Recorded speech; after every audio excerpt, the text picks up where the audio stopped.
E aí galera, beleza? Vamos começar mais uma aulinha de termoquímica, termodinâmica aí. Então a gente vai trabalhar com reações absorvendo e liberando calor, beleza? Eu vou mostrar para vocês aqui o primeiro exercício que eu trouxe para essa aula aí. Então nós temos aí, ó, muitas reações envolvem o ganho ou perda de energia e são chamadas de reações endo e exotérmicas. Então, para o estudo quantitativo dessa variação de energia, utilizamos então o ΔH, né, que é a entalpia, que é igual à quantidade de calor trocado à pressão constante. Nesse estudo foram formuladas 3 leis conhecidas como lei das termodinâmicas. Vamos analisar essas leis e vamos gabaritar a brincadeira. Beleza. Antes de começar, vamos relembrar um pouquinho mais? Vamos lá? Primeiro, vamos começar com um gráfico, né? Um gráfico é importante. Gráficos são dados importantes que a gente pode tirar algumas cositas. Vamos lá. Vamos botar um tempinho aqui na brincadeira, tá? Vamos lá? Então é o seguinte, raça. Num gráfico tu vai ter, só de termodinâmica, tu vai ter gráficos de patamar de energia. Se tiver uma cinéticazinha, tu pode ter uma variação, tá? Então vamos começar num gráfico onde você inicia com o reagente em alta energia e perde energia e vira produto. Então esse gráfico é um gráfico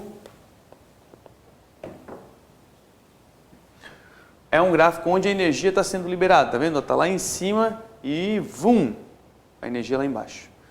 Então essa variação que eu tenho aqui vai me dar a entalpia do processo. Nesse caso vai ser um valor negativo porque é um gráfico de exotérmica. O que é uma exotérmica, raça? Exotérmica é quando você libera energia. Então você vai liberar energia no processo. Vou colocar para vocês aqui uma reaçãozinha aqui. Então, claro que o processo endotérmico é o contrário quando tem uma subida na rampa, tá? Então aqui, ó, vou fazer um resuminho para nós aqui, ó. Vamos lá. Processo endotérmico. Você tem um sistema onde você absorve energia, ou seja, tu vai ter o calor aí vai ser absorvido, né? Então você vai absorver. Então o gráfico, de uma forma simplificada, ele cresce na energia. Tá? Tu sai de um patamar de menor energia para um de maior. Então reagente, produto, tu vai crescer na energia. Então, processo endotérmico. Processo exo é o contrário. Tem que lembrar que o ΔH nessa brincadeira aqui sempre vai ser positivo, porque é um processo endo, é clássico, né? Já no processo exotérmico, então isso ocorre ao contrário, o ΔH vai ser negativo. E aí você vai ter então um gráfico em sentido contrário aqui que estava antes. Beleza? Aonde você vai ter então reagente produto. E o delta vai estar aqui mensurado. E tem que ser um sinal negativo. Tranquilo? Tá. Quando você representa então um processo endotérmico que absorve calor, você pode representar de duas formas, praticamente. Você representa com a entalpia, então, por exemplo, um processo de estado físico, uma mudança de estado físico. Tu vai sair do estado sólido, vai absorver energia e vai formar o estado líquido, como é o caso do NaCl que eu fiz aqui. Mas você pode representar também o NaCl, simplesmente NaCl líquido e ΔH mais 50 kJ. Para o processo exotérmico, mesma coisa. Então você vai ter lá, ó, por exemplo, uma combustão de metano e ele pode liberar, por exemplo, um ΔH de menos 800 kJ/mol. Ou simplesmente você pode botar metano mais O2, formando CO2 mais água mais 800 kJ. O calor sempre será positivo, seja ele no reagente, seja ele no produto. A diferença é que se ele está no produto, ele está sendo liberado, se ele está no reagente, ele está sendo consumido. A entalpia, não. Em entalpia, você vai ter um processo onde ele vai ter um valor com sinal, e esse sinal te mostra qual é o processo que ele está realizando. Se é um processo de liberar ou de absorver. ΔH negativo, exo, ΔH positivo, endo. Beleza? Classificação. A termodinâmica você pode calcular por três formas. Cálculo de formação, quando eu te dou o valor de cada molequinha. Lei de Hess, quando você tem as etapas, mas o que importa mesmo é final menos inicial. E a parte de energia de ligação, que é quando você olha a ligação que está sendo quebrada e está sendo formada. Então, são três formas como a gente pode calcular. Quando a gente pegar exercícios para cálculo de energia, cálculo de formação, cálculo da lei de Hess, a gente vai estar resolvendo esses problemas junto com vocês, tá bom? Então vamos ali um pouquinho de teoria, só para a gente ver aqui e aguçar ainda mais o nosso conhecimento. Então, ó, muitas reações, ok? Envolve o ganho ou perda de energia e são chamadas de reações endo- e exotérmicas, ou exotérmicas. Para o estudo quantitativo dessa variação de energia, utilizamos o ΔH, que é igual à quantidade de calor trocado à pressão constante. Beleza? Nesse estudo foram formuladas 3 leis conhecidas como leis da termodinâmica. Vamos analisar elas. O valor do ΔH é diretamente proporcional à quantidade de reagente e produto. Olha só, galera.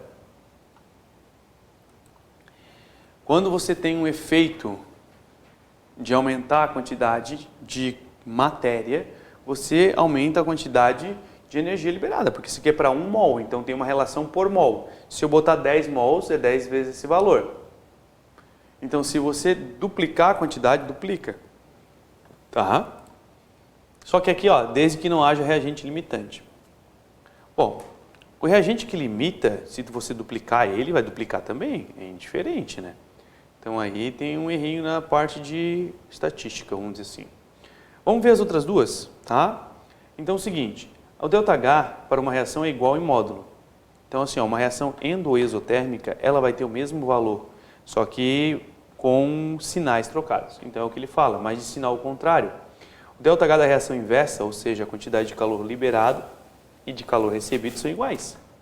Se tu tem 10 kJ, tu vai ter 10 kJ, só que um vai ser mais 10 e o outro vai ser menos 10. O valor do ΔH para uma reação é o mesmo, seja reação direta ou em etapas. Isso é a lei de Hess, tá? Então tá certo também, 2 e 3. Ou D, tá? Marca aí para nós. Dzinha. Vamos tocar para frente, vamos ver se temos um probleminha aqui de energia e cálculo. Aí sim, ó, gráficozinho na mão, ok. Ele sai do estado líquido aqui, ó, sobe H2O2. Então tem uma decomposição, ou saindo de H2O2, formando a água gasosa, uma adição. Ou simplesmente uma mudança de estado físico. Tá vendo isso aqui? Tá? Então olha só, eu vou trazer para cá. Eu vou trazer para o quadro para a gente analisar isso aos poucos, tá? E a gente vê que processo está acontecendo ali para depois a gente olhar as alternativas. É importante que a gente consiga mensurar o que o gráfico te diz. Então, de formas bem simples, tá aqui, ó. Forminha, vamos botar aqui. Aqui está no menos 242. Aqui está no menos 283, né? Ok? E lá em cima está no zero. Kilojoule, né? Aí ele escreve o seguinte, eu vou botar uma linha aqui, tem uma base, vou arrumar essa linha aqui, ficou um pouquinho torta. Tá? Aí ele faz o seguinte, ó, ele pega uma linha daqui, sobe, era para ser reto, galera, vamos subir reto aqui. Sobe. Sexta-feira, final de tarde. Retinho, mais nada, né, galera? Ó. Aí ele faz uma subida lenta aqui. E ele faz uma descida aqui. Ok? Então, aqui ele falou que tem H2 mais meio de O2. Aqui ele tem H2O gasoso. E aqui ele tem H2O líquido, né? Ou é sólido? Líquido. Então, primeiro, Raça, seguinte.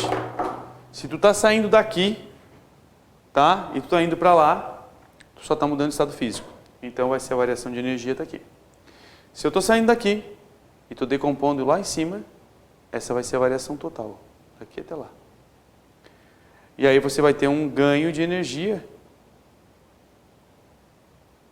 Certo? Aqui para cá. Não, para cá. Aqui desceu. Tá vendo? Sacou? Uma reação de combustão, pum pum, liberou energia. Liberou quanto de energia? Tá aqui. Já a mudança de estado físico, daqui para lá. Tá vendo? Daqui para lá.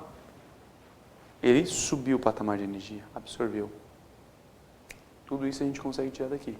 Saiu daqui, subiu, ó, absorve. Absorve tudo isso de energia. 283. Sacou? Pegou ali? Tudo isso eu posso tirar dali. Então ali, ó, a quantidade de calor envolvido na decomposição. Agora eu tenho uma quantidade na decomposição. Então ele quer, saindo daqui e chegando lá em cima. Então eu vou calcular aqui, ó.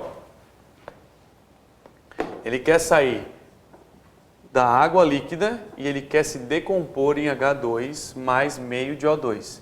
Ele quer fazer isso. Ele fala que a energia envolvida aqui, então vai ser aqui, ó. Vai absorver tudo isso de energia para chegar lá em cima. Mais 283. Kilojoule mol. Ok? Mais 283 que eu tirei daqui. Ele falou que ele queimou, que ele quebrou aí 126 gramas. Então é 200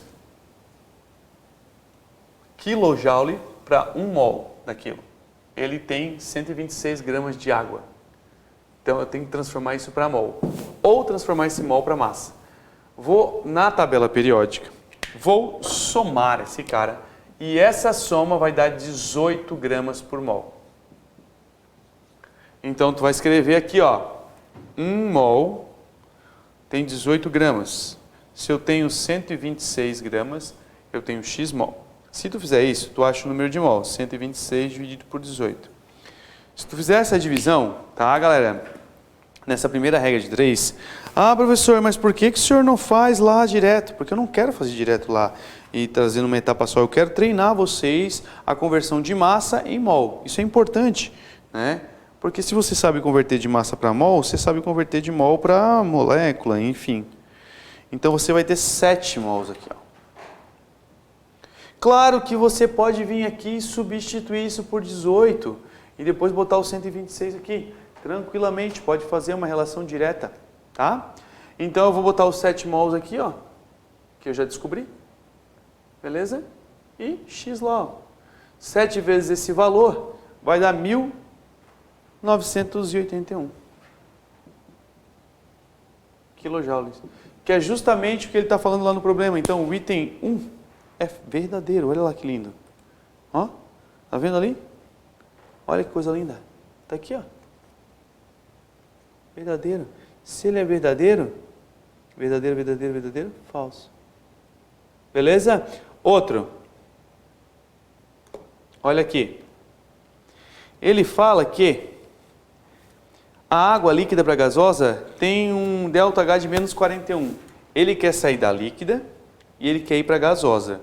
Bom, ele tem que absorver energia.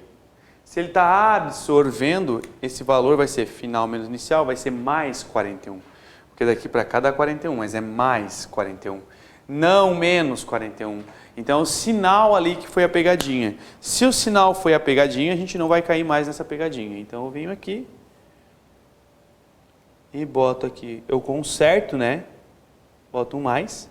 Então, é mais 40. Então, ela é falsa. Então, falsa na segunda. Posso tirar? Posso tirar. Olha só. Então eu vou para a última. Ele fala que o H2 mais O2 forma água e o sinal é de mais 242. Vamos ver aqui no quadro que fica mais fácil. 242. Então, ele está falando que ele está saindo da combustão, ele está saindo daqui, ó. Ele está saindo daqui e ele está formando isso aqui, ó. Lá em cima, descendo, ó. O que aconteceu? Ele saiu de uma energia e perdeu. Ele está descendo na brincadeira, ele está liberando essa energia. É um processo exotérmico. Então, o ΔH não pode ser o quê? Positivo. Ele deve ser o quê? Negativo. Então, aqui ele trocou. Aqui tem que ser menos. Ó, não mais. Logo, essa é falsa. Assim, VFFF. Show? Tranquilo? Coisa linda, hein? Espetáculo, né, cara? Vamos lá, então. Tocando para frente. Agora, quando você tem um gráfico que ele tem esse morrinho, aí a gente tem um pouquinho de cinética envolvido. E eu vou falar um pouquinho de cinética também um pouquinho mais na frente. Então você tem um gráfico que vai abranger aí dois conteúdos, né? A termoquímica e a cinética. Então quando você faz esse patamar, essa bolota aqui, esse morrão, isso é chamado de energia de ativação. Então vamos aos dados que eu posso tirar daqui. Primeiro, essa variação dos patamares reagente-produto te dá um ΔH. O patamar reagente até o pico do morro te dá energia de ativação. Função do catalisador, diminuir o morro. Ok? Tranquilo? Kilojoule. O valor aqui em cima é chamado de complexo ativado.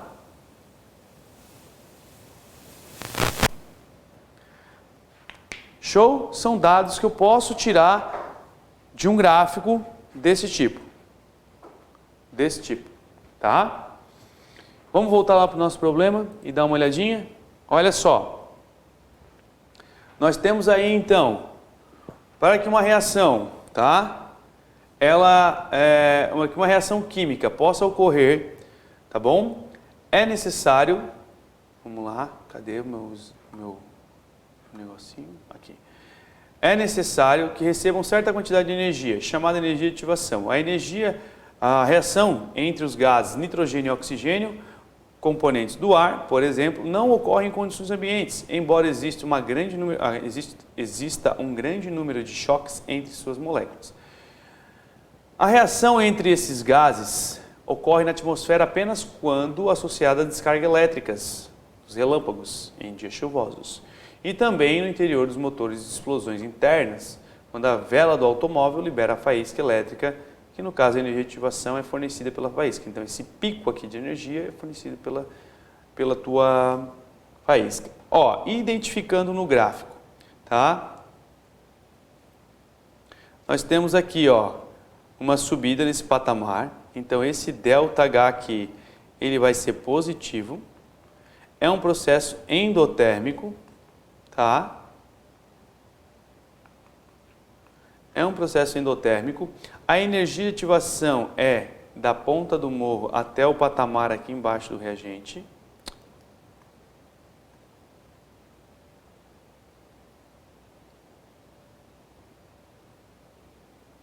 Então, esse aqui vai ser a energia de ativação. Então, se eu quero calcular a energia de ativação, é simplesmente fazer a diferença entre os dois pontos. Então, a energia de ativação vai ser final menos inicial, 250 menos 50 é de 200 kJ. Esse é o valor da energia de ativação que está aqui. Se eu quero o complexo ativado, o complexo ele tem um valor de 250, porque é o valor exato lá em cima, tá? Que é aqui, ó. Se eu quero o ΔH, eu vou fazer essa variação, então o final é 100, inicial é 50, então é menos 50. É mais 50. Porque é um positivo. Beleza? Então, considerando o gráfico anterior, referente ao diagrama de energético de uma reação química, qual o valor de energia de ativação e o ΔH da reação, respectivamente? Tá? Então, ele considera o gráfico anterior, referente à energia química. Qual o valor da energia de ativação? Calculamos já, 200. E qual é o ΔH? 50. Então vamos lá, 200 mais 50. 200, ó, tá vendo que aqui está o menos, ó?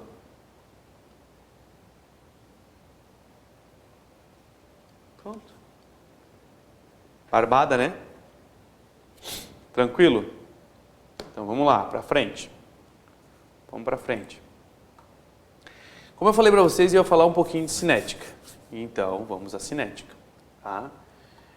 Na termoquímica, a gente tem, então, a parte aqui desse gráfico, que é o ΔH, aqui, opa, bem aqui, e a cinética, que é esse morrão aqui.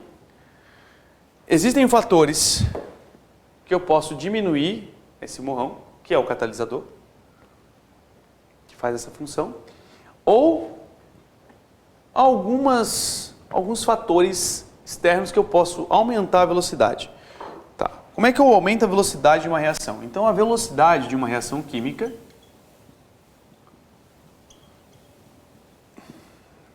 as moléculas têm que ter afinidade química. Então, primeiro, tem uma teoria por trás disso, que é a teoria das colisões. As moléculas, elas devem se encontrar, raça. Uma deve encontrar a outra. Deve ter uma colisão energética, então elas têm que se bater.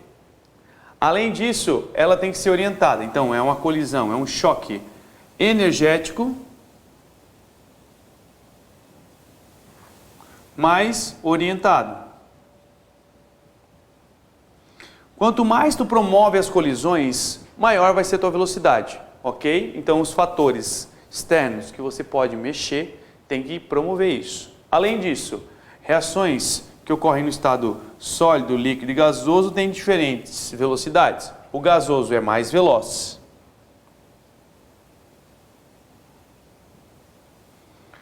O sólido é menos veloz.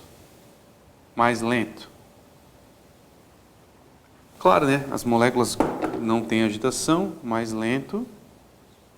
Vou botar mais rápido, né, raça? Mais rápida.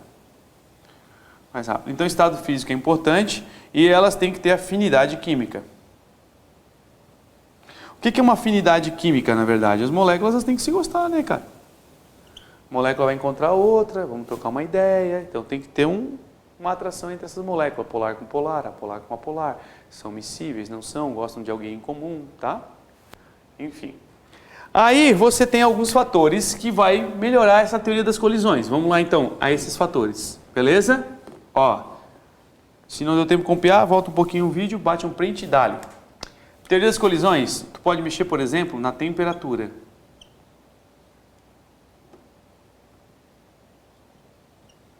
A temperatura, se você aumenta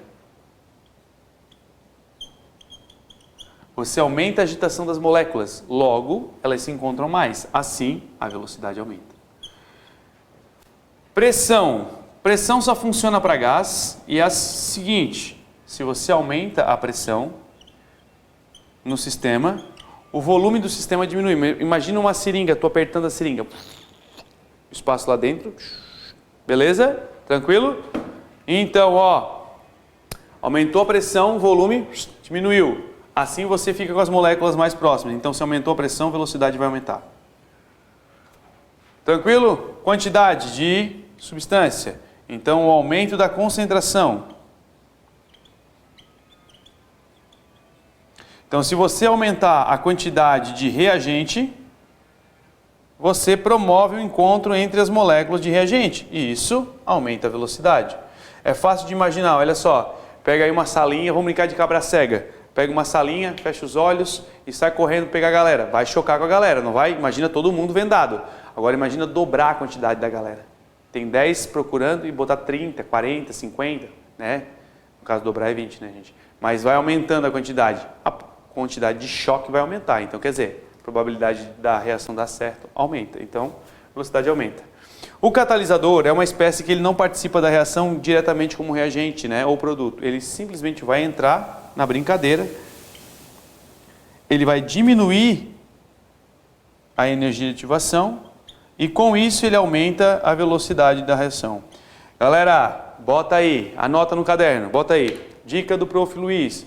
Sempre cai em prova que o catalisador altera o ΔH. Bota aí, não altera ΔH. Catalisador não altera rendimento. Catalisador não altera equilíbrio químico. Catalisador não altera termoquímica. Ele altera a velocidade mexendo na energia de ativação. Então, o que ele altera? Energia de ativação. Por que ele altera? Porque ele promove um caminho diferente, reacional, menos energético, mais favorável, e já era. Fechou? Não quero mais saber de ninguém assinalando lá, ele muda o ΔH. Não muda. Não muda o ΔH, catalisador não muda. Ele vai lá, pega um elemento, joga do outro lado, reagiu, vai embora, pega outro, joga do outro lado. Ele não muda nada. Só que com a mesma velocidade que ele vai lá jogar, ele pega de volta e transforma em reagente se for uma reação reversível. Por isso que o catalisador não altera também o equilíbrio de uma reação. Beleza? Tranquilo? E o mais importante que leva muito à confusão é área superficial.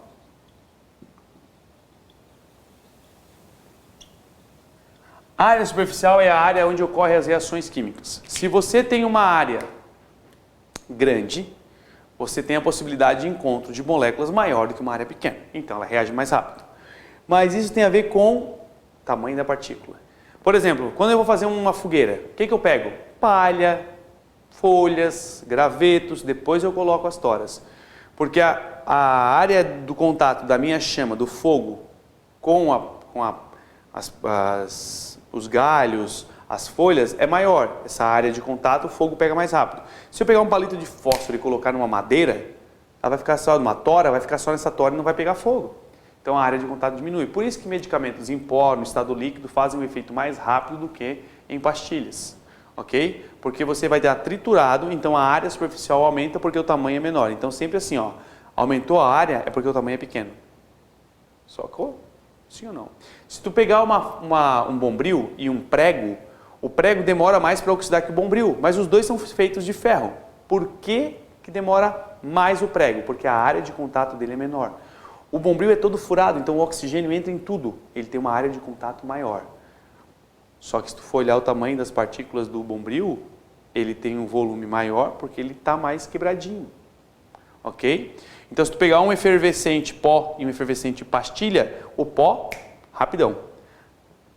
Porque tem uma área de contato maior. Beleza?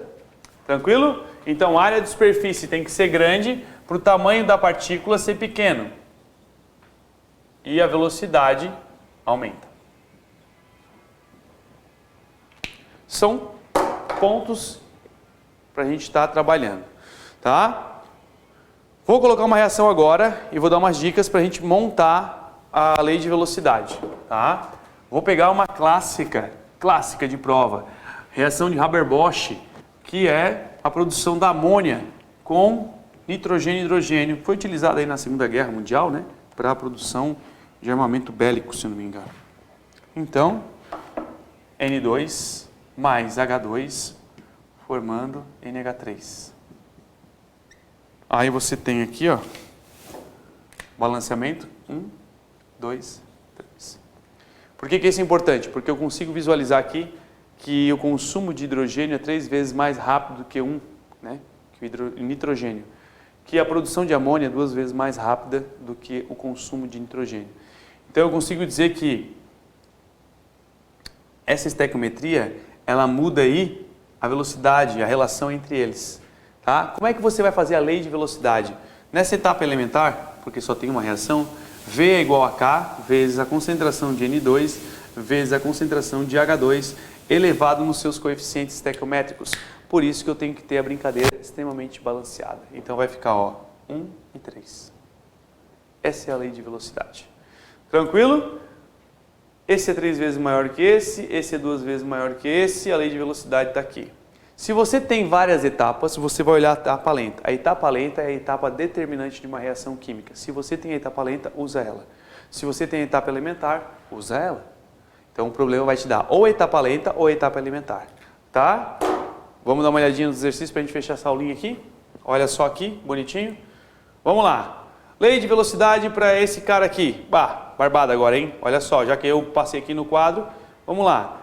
Ó, o V é igual a K vezes a concentração de CO vezes a concentração de NO2. Aqui saiu um errinho gráfico, mas não tem problema nenhum, tá? Deve ser só o estado físico ou algum fatorzinho. O balanceamento. 1, 1, 2, 3, 2, 3, está tudo 1. Então é tudo 1 aqui, ó. Então aqui é tudo 1. Ah, galera, isso aqui é importante, ó. Esse aqui é a ordem 1, ordem 1. A reação é de segunda ordem, tá? A ordem é a soma dos coeficientes. Então, olha só, nós temos aqui, ó, já colocado para vocês, tá? Tá errado aqui, que isso aqui parece uma constante de equilíbrio, aqui tá errado que não é 2, aqui também tá errado. Bom, porque ele está perguntando a lei de velocidade e aquele cara ali. Já no processo aqui, ó, ele fala da síntese de Haber, que é a síntese de Haber-Bosch que eu falei, né, que é a reação. Então, o que que ele fala? Vamos falar um pouquinho sobre essa reação. Ele está dizendo que o ΔH a 18 graus libera uma energia de menos 11 e a 659 libera uma energia de menos 13, ou seja, fica mais isotérmica. Quanto maior a temperatura, mais isotérmica ela fica. Então ela é classificada como uma reação exotérmica. Esse balanceamento aqui, tu vai transformar ele em números inteiros, então tu vai transformar ele em 3, 3 e 2, para tu ter uma logística de 2 vezes maior que a gente fez. O gráfico de uma brincadeira dessa seria mais ou menos assim, né? NH3 crescendo, porque o produto cresce e os reagentes vão diminuindo, um diminuindo mais rápido do que o outro. Por quê? Porque um tem um valor maior, então esse daqui seria o H2 e esse o N2. Beleza? Eu coloquei esse pedacinho só para a gente falar um pouquinho sobre essa reação que sempre está presente. Uma coisa importante, se você aumentar a pressão do sistema, você faz com que as moléculas estejam aí se colidindo mais. Então só toma cuidado, porque tem que estar no estado gasoso. Tá bom? Tranquilinho? Show de bola? Então, só para a gente finalizar, etapa lenta, etapa rápida eu nem vou olhar, tá? Ó. Então V fica igual a K vezes a concentração desses dois aqui. Como ela está balanceada, ICl vezes H2. Tudo elevado a 1. Beleza? Tudo elevado a 1. Então você tem esse cara aqui como principal, né? Esse aqui ele misturou com produto, não faz sentido. Esse aqui tem um 2 no meio, também não faz sentido. Aqui também tem produto, não faz sentido. Aqui tem um quadrado, também não faz sentido. Então tá aqui, ó, bonitinho, é esse cara aqui. Lei de velocidade. Por que eu foquei na etapa lenta? Porque a etapa lenta é a etapa determinante de uma reação química. Então a etapa lenta é quem manda na nossa equação. Tem a lenta, raça? Esquece o resto. Vai na lenta, esquece o resto. Beleza? Deixa eu ver um negocinho aqui rapidinho. Na próximo bloco a gente vai falar sobre orgânica. Fechou? Vamos dar um gás lá na orgânica. Valeu, um abraço.